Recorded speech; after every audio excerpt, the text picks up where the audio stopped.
What's going on YouTube? Just wanted to give you guys an update. Sorry, the neighbor's doing some pressure washing outside, so it's going to be a little loud, but I wanted to get this in while I had a little bit of light. So this past weekend I went ahead and painted my bumper, and I used this Rustoleum auto enamel, and I did not video it because and I used the Rustoleum. This is also an auto acrylic lacquer clear gloss. And it came out, in my opinion, absolutely fabulous. I didn't have a whole lot of space where I was painting. I did over there in the carport area, and I had to kind of like back in angled so I didn't block my neighbor from getting in. And when I was done, I noticed I had some drips. But I want to show you, I started to sand, and I realized I want to show this before I sand and polish it, how good this came out. So this side here, I have not started to sand. And let me see if I can find a run here. So this was the last side I did, so you can see here there's a little bit of a run. So what I'm doing right now is going to go over the runs, and unfortunately this is the bad part that I'm gonna have to redo is I had some water drip down on the first coat of black that I put down, and I didn't want to stop, so I just kept going over and figured I can sand that down, redo that area at a later time. But just wanted to show you guys real quick the paint that I used, because I feel like it was a very close match here, specifically with the bumper being a different section than the fender there. It's getting a great match, and what I'm doing right now is using a 400 grit sand to get the slight runs out, and then I'm going to wet sand, buff and polish the whole thing, and show you guys how that comes out. So I got the that first sanding done, and it was surprisingly easy. Some of the runs I thought I had gotten that were pretty bad were actually very light. So I was able to use that 400 grit sandpaper and get this pretty smooth. I mean, you can tell it's really smooth. So now I'm going to get this on-sanded surface here that looks glossy but actually has a decent amount of orange peel in it. What we're going to do next is I went down and got some 800 grit wet sandpaper, and already I had some 2000 grit. So we're going to jump from 800, which is going to get some of that orange peel out, and we're going to go back over what we just sanded the 400 with to get any of those deeper marks that we made with the 400 out. Then we're going to go to 2000, and then I'm going to show you guys the new buffer I got from Harbor Freight, and we're going to go ahead and use a Meguiar's auto polish, and I'll show you guys that, and that's hopefully going to get it nice and glossy and smooth and match it right up to our original paint here. And that's just the start. We're going to be doing the sides, the front bumper, and probably the rims in the future. And then after we finish off the sides and the front bumper, something I've been wanting to do for a long time is, if I can focus in here, you're going to see on specifically on the trunk here, there's a lot of scratches, and they are in the clear coat. So I'm going to be able to sand this. The same process I'm going to do with this. We're going to go 400, 800, 2000, then polish, and we're going to basically do some scratch repairs, also some dent removal. And wanted to show you guys some other things that I'm going to be working on, just so you know what's going on. We did the door check strap, so if you need that, go back. I'm going to go over the radio and the radio codes and stuff like that. And one, we're going to be doing the sunroof up here. I just picked out some black vinyl. I might actually go with some black leather. I'm debating on that. And also, one of the main things that I want to get doing is, when I took the door check strap apart, my soft close on this side, which was working perfect, is now no longer working. And so I've tried swapping the pump out, pulling the fuses. I've not tried detaching the battery yet, and so that's one of the first steps I'm going to do, and I'll let you guys know if that does anything. And I actually got it apart right now so I can show you guys where the pump is. The pump is located on your driver's side, so if you're in the back of the car on the left, you basically pull off this cover here, and up underneath there is a little rubber container back there, and inside that's going to be your pump. So I actually have a second pump here, so I was able to test out, and I'm just getting no signal from that door anymore. And so what I'm going to do is hook up a bike pump with a tire, like a basketball pump nozzle on it. Pull these off and pump into it to see if the door is latching, because my driver's door, which has really never worked well, at least, is not working at all. And what I was able to do is, just messing around with it, is I used some basically WD-40 or lubricant. I used some silicone spray, and I want to show you this because this is something you should do on your doors anyways. What you want to do is basically spray some right in there, okay, and then with your finger push this part up and keep spraying. Now be careful here, because this will pull forward once you get past that second click. This third click, if your pump is working, it'll pull forward. So you can see my pump's not. And then you want to spray all inside of there. And then you can pull the door handle and it will come back down. You'll be able to shut the door. But what that's done for me is mine was bouncing off because it's not working. And I realized that maybe the alignment was off a little bit, or that it just wasn't lubricated enough. So I found that to help a lot. But now that I kind of got those out of the way, I wanted to show you guys those, because these are things that I'm just doing off camera. I come across, and I'll show you this back door. Now it's always worked, but since I lubricated it, I'm getting a much nicer shut and a much nicer pull. And you should also do the same lubrication to your door checks. This is how you keep these cars working perfect, because a lot of stress gets on these pump motors, and the pump motors wear out. So I don't know if that's what's wrong with mine, because the pump does kick on the driver's side. You can hear it, feel it. It's just not pulling tight enough. So I'm going to do some testing on that and give you guys the knowledge that I learned.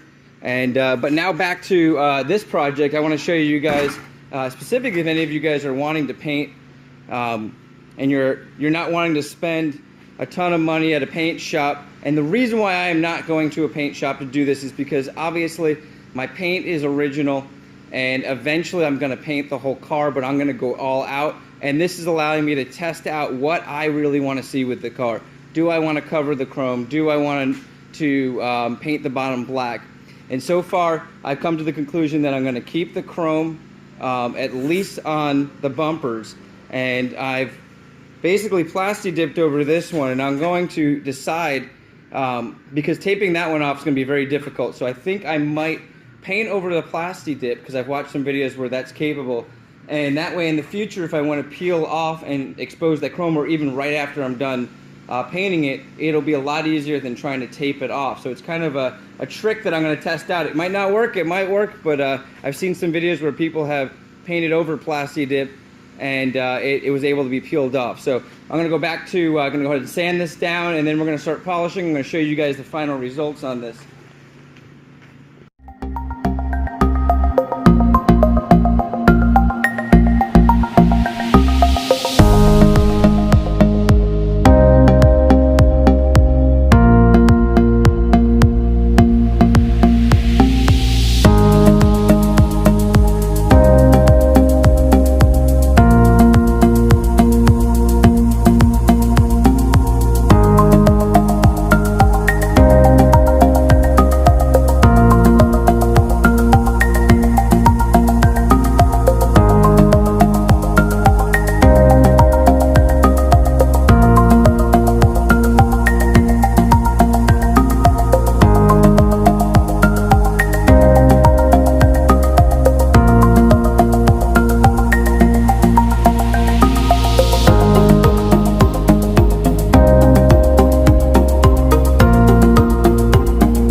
New day, and just got done polishing it, and I got some things I'm gonna have to fix. Obviously, this is kind of the first run at doing this fully, but I think that's a pretty good match there on the black. I'm gonna explain the splashed compound there, and you can see here I polished right through the paint there. So some of the things that I really learned, my main goal was to try to get this thing video documented so I could show the process of what I was doing. And as you can see in the video, that the past part of the video that which was done a couple days ago, I was trying to show you guys how to do it, and I was polishing it in the sun. Obviously, this is my first time using that Harbor Freight polisher, which I absolutely love now. But it's a learning lesson, a learning curve, definitely. You really have to hold on to that thing. It is extremely powerful. Gear number 1 works perfect for just polishing out the 2000 grit marks you're going to make. And if you need to get out anything deeper, you can turn it up and get that. But you can see this came out really, really good. But what I learned was never to do it in the sun. I was trying to get the video, figured I can keep washing it down. As you can see in the video, I was wetting it down and thought I could wash it, wipe it, wash it, wipe it. And what happened was I splashed a lot up onto the car here. I had some in the grooves here, and then I had to go to work the next day, and this is now day number 2 when I finally am able to get it off, and I cannot even get some of this stuff out. If any of you guys know how to get that out without ruining the paint, you can see just trying to get some of this off. I did get the polish through the paint there. There's some scuff marks there. But overall, very good. There's still some run marks you can see. So what I'm going to do is go back over some of these spots, and it just kind of blew me away how nice and how well this matched. And so I'm gonna try some things out there. And what's great about this, if you guys have one of these black W140s with the original paint, if I'm able to go ahead and fix like some of these deeper scratches like this one right here, if I can focus in on that, if I can get that done, sanded down and repainted without noticing the difference between the paint, that's going to let you know that this you can use this paint as a color match. You don't have to go out and get the Mercedes color match paint. So yeah, this is just a quick walk around to show you guys how it came out. Let me know what you think. I decided to keep the chrome, as you can see, and I'm going to polish that up once I'm fully done. And I may play around with these lights. I've seen a lot of cool videos, but I really like the nostalgic look of these lights, the orange, the red, and then that white bottom.